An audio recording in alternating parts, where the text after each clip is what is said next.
People will talk.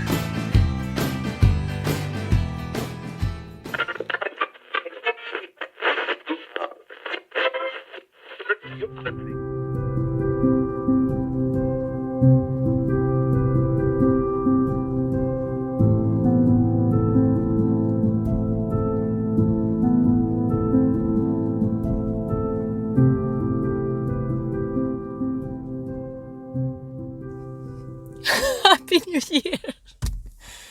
Happy New Year. This is the second episode of the People Will Talk podcast. Joining me in studio is Maria. How are you? I'm very well. Feeling very festive. That's good. So you might be thinking, it's February. Why are we talking about? Of course, this is the Chinese New Year. And in Madrid, you might not know this, but in Usera, which is a neighborhood in Madrid, the population there is 25% Chinese. So a huge Chinese community in the city. It's pretty incredible being there. You feel like you're sometimes outside of Madrid. It is. I actually thought it was a lot more than 25%, to be fair. Because when you go there, even the posters for the real estate are directed at Chinese people with Chinese models in the pictures as well. So, it's just, you don't see that in any other part of Madrid. Because even if you look at Lavapiés, which is a huge, maybe Indian community, African community as well, it's kind of maybe more spread out. I don't know. It's just a curiosity of Madrid, that there is such a heavy presence in this one neighborhood and it's so visible.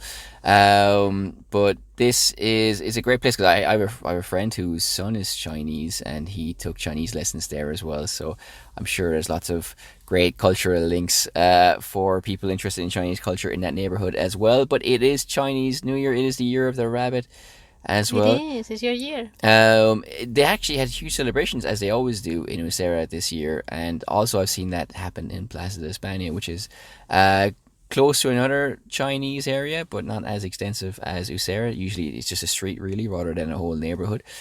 In all your time here, I know you've seen Bollywood spectacles, not glasses. I mean events. Have you ever actually partaken in? Have you ever witnessed a celebration of Chinese New Year here in Spain? I haven't actually. I know, well, first time round I was here. I don't remember there being any celebrations, but there might have been. But certainly when I came back the second time, there were a lot more Chinese people, I would say. And I think they started doing the celebrations every year. I've never actually got to see it. I remember it used to be it's around the time of exams, or there used to be exams or things like that. And they used to fall on my birthday as well, many years. But I don't think I've ever seen it live, really. I know you have looked into your element. You're in your element I'm in my element. When you're looking up these things. You're Yes. fire. No. You were fire. I was water. It is because fire is the summer and water is the winter. It doesn't fit because I was born in the summer and you're born in the winter. Precisely. So that's why fire is the summer. Yeah. And what did I say the other way around? You did, yeah. All right, sorry. Do you know what I meant anyway? So yeah, and then the other two are wood, and I think wood is autumn, and then spring is, what would the other element be? Earth, I guess. What's the name of the band? Earth, Wind and Fire? No. Yes, but wood, there's no wood in Earth, Wind and Fire, but there's still wood in there. It's very complicated, the whole cosmology. Wood could have been a session musician who would play guitar in a recording studio during their albums. Could have been, I guess. Who knows? 2022 in the podcast, if it could have been described as anything, would be in one word: interview. Indeed. We did a lot of interviews. Very grateful for all the people who took the time to talk to us. So yeah, people will talk. People will talk. People have spoken. People have talked. So this year we'll see what happens. We are on national radio in December. We're going to be on national radio again, covering the tour. that we do in Lava PS, the aforementioned Lava PS, which is exciting. So we have some other things in the pipeline this year as well. So I think it's going to be another productive year. Photographic exhibition with your stuff this year. Photographs of Egypt. Finally, we're getting that off the ground. Also, a special mini event in the Secret Kingdoms bookshop where we have become almost like squatters. I'm sure they want us out of there forthwith. You must be excited about that. Very much, yeah. Well, the photos, I think we talked about them some time ago in this podcast as well. And the idea that we wanted to set up the exhibition, but we finally found this great venue and they'll be there for a week and then we'll finish with a little talk about them and just sharing some reflections. Now, speaking of interviews, not always do they come off. We're so close to clinching an interview with a dog trainer. That would close, but not so that. That would have been a first for the podcast. So unfortunately, this is the first time we've never actually sealed the deal on an interview. But I think it's an interesting topic. You have a dog, so shout out to Leo. Yep, fair enough. I was wondering whether to correct you and say Leo because he's a Spanish dog, so it should be Leo. Leo, and but you're from Leon. He does do a lot of Leo, which is. We're going to ask some burning questions. Cesar Millan, the famous dog whisperer. Do you think? I mean, speaking as a dog owner. I've been interviewed now myself since we didn't secure it.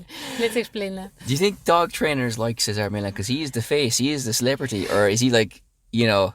I mean, I guess I am kind of asking you the questions I was going to ask this guy, but that we were going to ask that guy. But I mean, is he like stealing all their thunder, or is he like the guy who? Because like Ahmed, the dead terrorist, he made ventriloquism. It's 2023. I can't speak or say that word properly. But ventriloquists, he made them go global. Oh. Well, he's quite famous, even if you hadn't heard of him. Okay. Do you think dog trainers like Cesar? Come on. Well, come on, he says. Yes, is that the answer you expect? Well, considering you came up with this question, like I'm not even familiar with the guy, so. He was on TV and everything. Okay, which are the easiest dog breeds to train? Well, Labradors and Border Collies, for example, are supposed to be some of the cleverest ones. Yet I have to say, like, Leo is a mixture of both, and most days he's quite thick. What are the mixtures? If you mix the Border Collie and a Labrador, what would you get? A Labrador Collie? What's? Sometimes they call them Borador. That's Spanish for rubber eraser. Like the Borador or the dress. Borador. Yeah. Yes. To wipe them. Yes. Do dogs and humans really have a special relationship? This one you can answer. Expert that I am. Well, I think it they can be, I suppose. Yes. Depends on the dog. It depends on the person, I guess. But yeah, I think like if they treat them well, if you treat them well, they mostly treat you well. But of course, they're always gonna do how they want because that's why they're animals. And also, Maria, you travel internationally. I'm nailing this interview. You travel internationally showing people how to train dogs. I have indeed. How have you been able to build up your profile? Or if you prefer to answer this question, how did you get involved with dog training? Which should have been the first question. Yes, well, I was around Egypt where there are a lot of wild dogs. And then I decided that it would be a good idea to domesticate them. I don't know what else to say. No, it's been pretty. This is the reason why I'm not the professional. That's the interview. Pretty instructive. Yeah. Okay, great stuff. Thank you for your insight. So we'll wrap up part 1 now, and we'll go gingerly to part 2.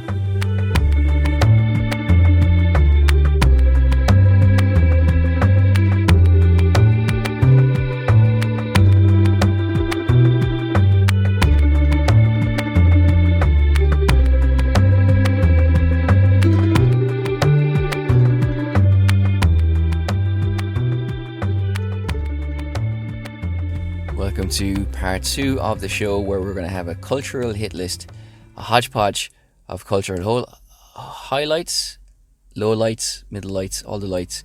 We're going to start with The Wonder. I mean, I think it's kind of interesting because there seems to be a minor boon in Irish movies. You have Colleen Kuhn, The Quiet Girl, which for the 15th millionth time is not a movie starring John Wayne.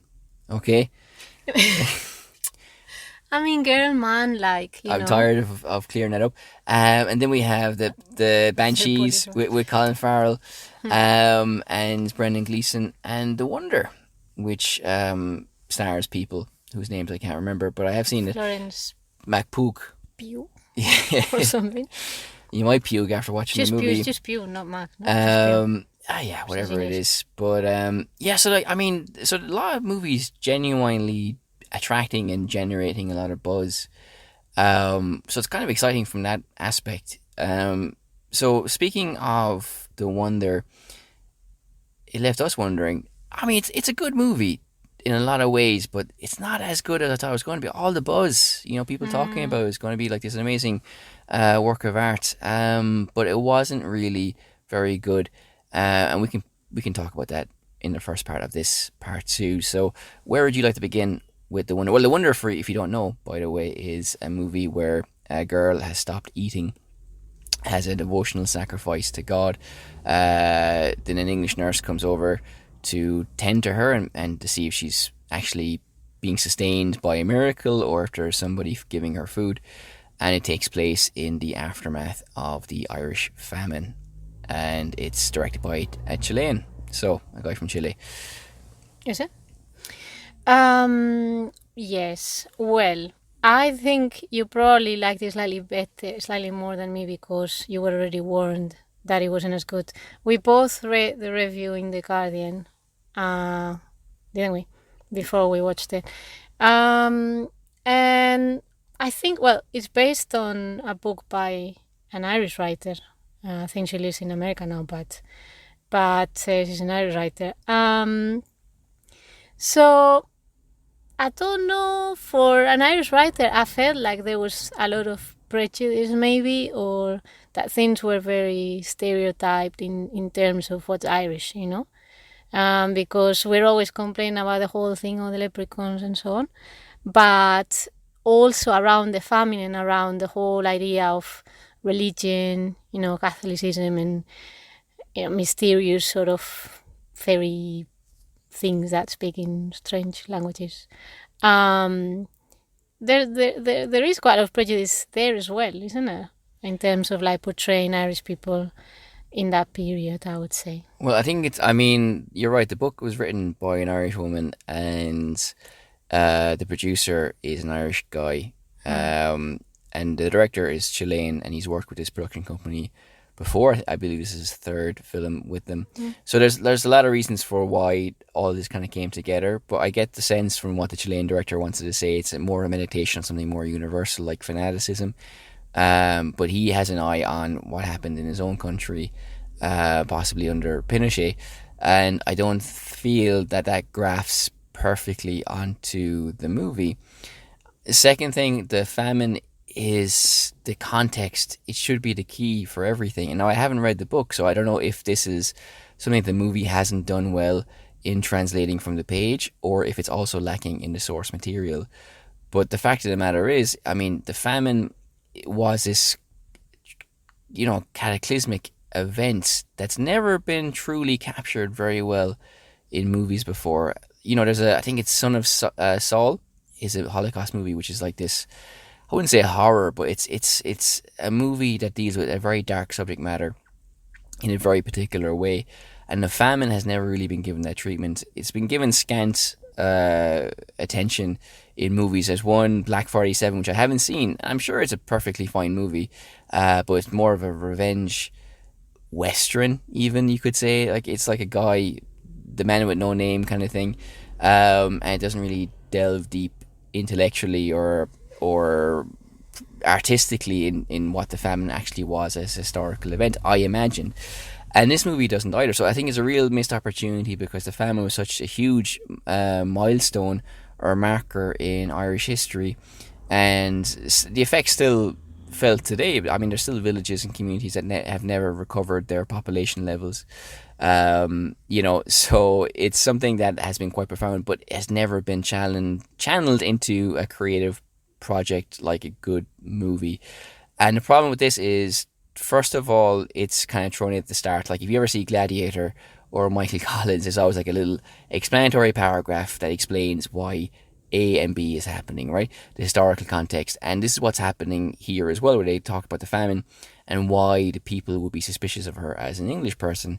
And this, I imagine, is meant to set her up as a sympathetic protagonist because, the people are against her. But, even though she's not directly responsible for the famine, or she's not responsible in any way for the famine, of course, and she's a nice character, well, of course the people might be against her. And why wouldn't they be? Because this is a people who were the potato blight happened for environmental reasons, but it was compounded by a British state. That's some people might argue with that, but it was something exacerbated by British imperialism.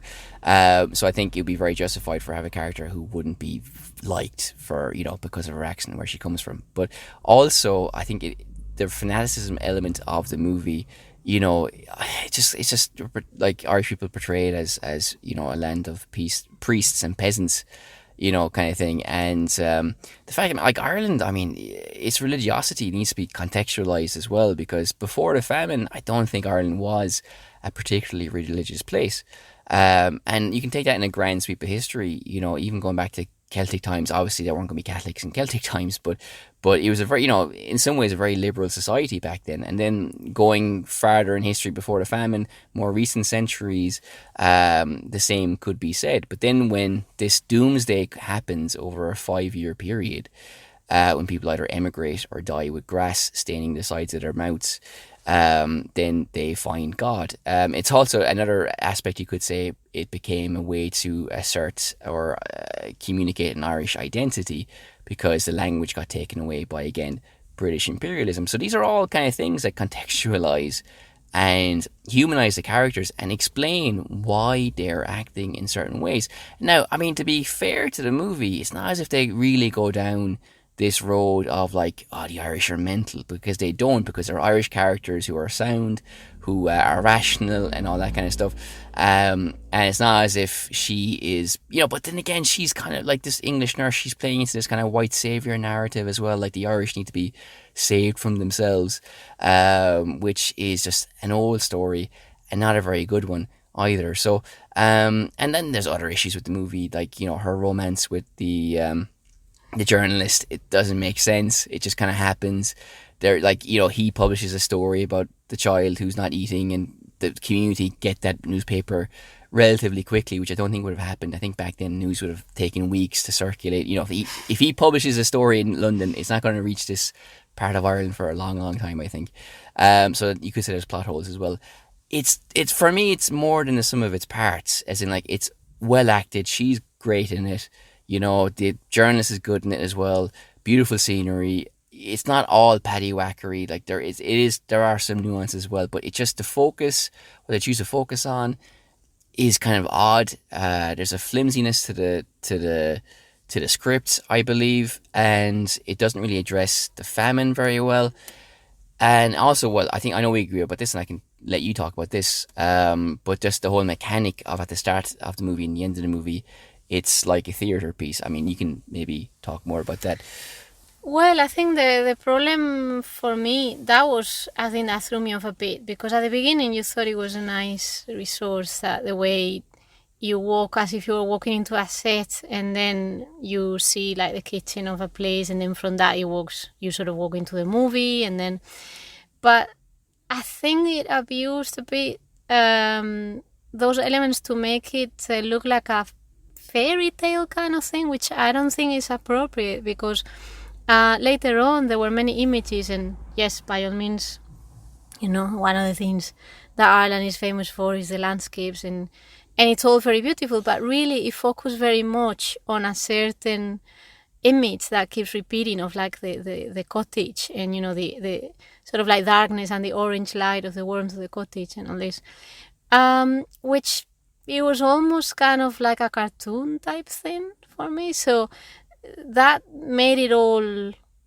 more like a fairy tale. And although the story is based on and there's even a video on YouTube that we both came across, I think, where the author explains about how this was a phenomenon at the time, and not only in Ireland but also in the US, for example, where young girls claimed that they were being sustained by the manna and God and all this, and they weren't eating. It's still like, well, that's a historical fact, really, whatever you make of it. And it's interesting in itself, very interesting. But the treatment, that is given to that, to me, removes the interesting parts, because it turns it more into kind of like a caricature a bit for me. And that doesn't add to it, because at some point as well, one of the Irish characters, keeps commenting, and even I think addresses the camera at one point, like I think she's next to a water source or something, and then she turns around and says something to camera, like it takes you out of the story. And then at the end she appears again, spoiler, Yeah. and she's like dressed in normal clothes and everything, like as an actress in the set. And I don't know, it's like a bit of a gimmick, which is a nice resource and could be used in other movies or documentaries, but I don't think it was necessary there. We'll talk about that technique in a moment, because it was used to better effect in a documentary, which you can tell us about. But maybe the last thing we can say about The Wonder is that apart from this national tragedy, in this particular family where the girl is refusing to eat, there is also a personal tragedy there, and some kind of dark family secret, which of course we won't say. But that also explains how a family might be scrambling towards something to explain that or to assimilate, because it's a very what happens in a family on their personal plane is quite difficult and traumatic to the process, I think. So again, that was never really kind of, I think, explored either, or given as an explanation for why this family might be doing or acting in certain ways, for example. So I think it is lacking in that sense. But now going to, I think, this documentary, because that technique of it being a theatre piece, or you can see the set, or you can see the mechanics, no? I mean, this happens all the time with Netflix documentaries as well. It's like a new trend, I think, because it's become so popular, people have even parodied it a little bit, where like, if it's a Netflix documentary, people are like kind of put on the camera and and all that, or the microphone, and they ask some person behind the camera some kind of question, and kind of like you see all the bells and whistles before it actually starts properly. And in this Holocaust documentary, well, you can take it from here, because I actually haven't seen it, but you have, and you were raving about it. I thought it was a very interesting story, and the reason why we're linking these two things, obviously, is this resource that we were talking about of the sets. And in this case, well, this is a documentary about a woman that is also on Netflix, and it's about a woman that made up for years, just fooled everybody with this story that she'd escaped the Holocaust and had lived for some time with wolves in the forest. So, it makes those two elements of two topics that people that really like people's curiosity of the Holocaust, and also like people that live with animals and all these stories. And in this case, basically the aim was to show the whole deceit, the process whereby you could become empathetic towards this person because of what apparently she had gone through, and it was all really dramatic. But then as things went along, you found out that basically she made the whole thing up, pretty much. And the resource was well used, because it comes to a point where you actually you believe that the person that is talking to you is her, and she's giving her version of events. But then it comes to a point where it turns the lights off, the camera lights off, and she seems to be talking in her house and surrounded by wallpaper and decoration and all that. But then at some point she just gets up, they turn the lights off, and then they start kind of like dismantling the set, which you realize then that the house is not real; it's just a set, and she's not really the person. She's not the scammer. She's just an actress who's portraying her. They even take all her makeup off and stuff, because the real person didn't want to participate in the documentary. So there is very effective, because for a moment you're fooled, because in reality they've never told you that it's her. You've just assumed it. But at some point you're like, oh, wait a minute, I've been thinking it was her, and I've taken everything that she said at face value, and now she's actually an actress. But that's the whole point, that she was an actress all the time, because people were taking what she said on TV and on books that she published and all over. Like, she toured the world pretty much, like especially in France. She was so popular with all these programs where she told her story and got lots of money from people. And then it was all an act. So it's a very effective resource, because they're using something to tell the story of what actually happened, and that has an effect on you when you realize. And it's essentially the same effect of like being deceived that you have when you get to know what the real story is at the end.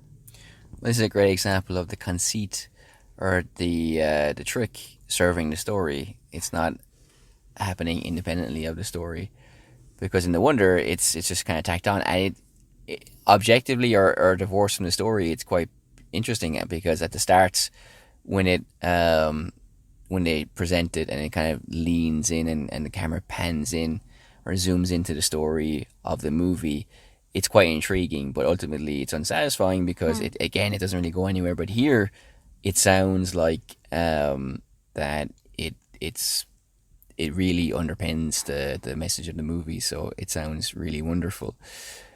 I haven't seen it, but when you were talking to me about it, I did tell you about this other documentary about a Spanish woman who was quite wealthy, who pretended she was a 9/11 survivor as well, and eventually got rumbled, which you would do nowadays anyway. Because I also told you that a lot of people who pretend to be military veterans from Afghanistan or Iraq also get rumbled, because of course you do. If it's on social media, people will eventually find out if you're a spoofer or not. But it's one of the best documentaries you've seen for a while, I think. I thought, because, well, sometimes, in Netflix there are so many things, but it's just, I think it's harder and harder to find interesting things, but well especially told. if it's not like true crime or something. Yeah, exactly. Yeah. Yeah. I think it's like The Saucepan Killer. yeah, or some like random police thing in India, but it seems that you've seen. Well, speaking of Netflix, I mean, if you haven't seen Fauda already, people should watch Fauda. That's another episode we should definitely do about Fauda.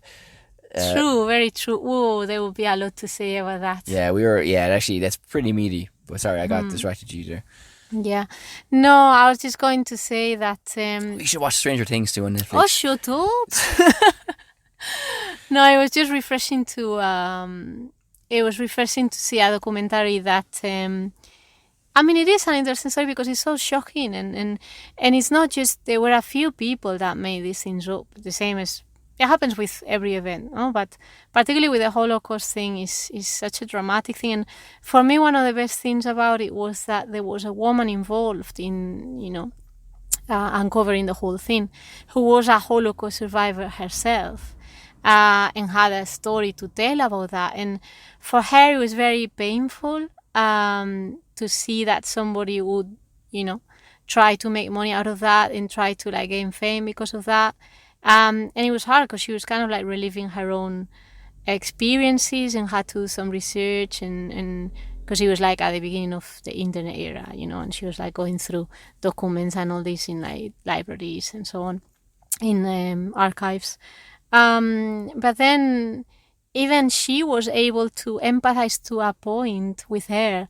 Like she says towards the end, this is not a spoiler, but she says that she was both a victim and the villain. She says she was both a victim and the villain.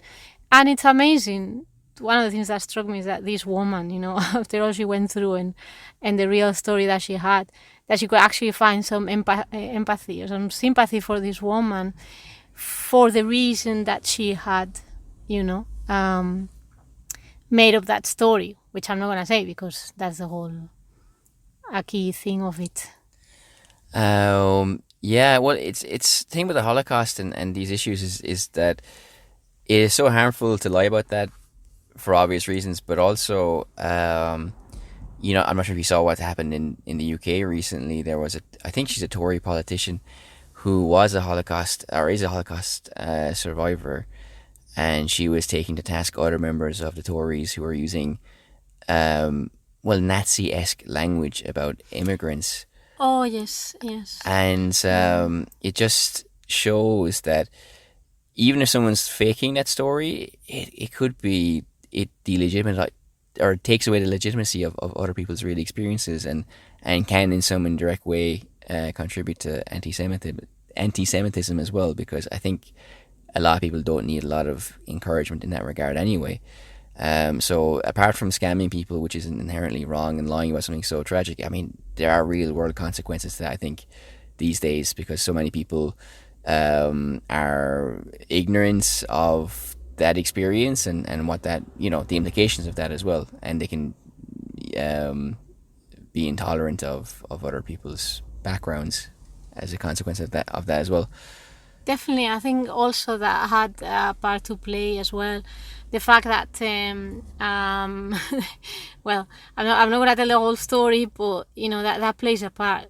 Thing of religion, and both in the uncovering the lie and in the story itself. I can't give much away, but it is quite shocking because, as you say, it's taking advantage of something that is not even directly related to that person, or not in the way that we expect. Okay, so that I think it's been a interesting part 2. I think there's other things we want to talk about. I think we definitely will talk about Fauda because that does take in the Israeli-Palestine issue as well. And in the next episode, we can talk about a book that I'm reading at the moment called Conversations with History, or Interviews with History, by an Italian journalist, where she interviews people like Gaddafi and, I was going to say... Khomeini. Yeah, exactly, yeah. So it's actually really fascinating. And the Shah of Iran, she's, and Gandhi, not the original one, and Robert F. Kennedy as well. So yeah, that's it. Okay. So I knew that. Your name So yeah, that is actually a really amazing book as well. I think we can delve into in more detail in the next episode. But for now, that is us for part 2. We'll be seeing you very momentarily, gingerly, in part 3.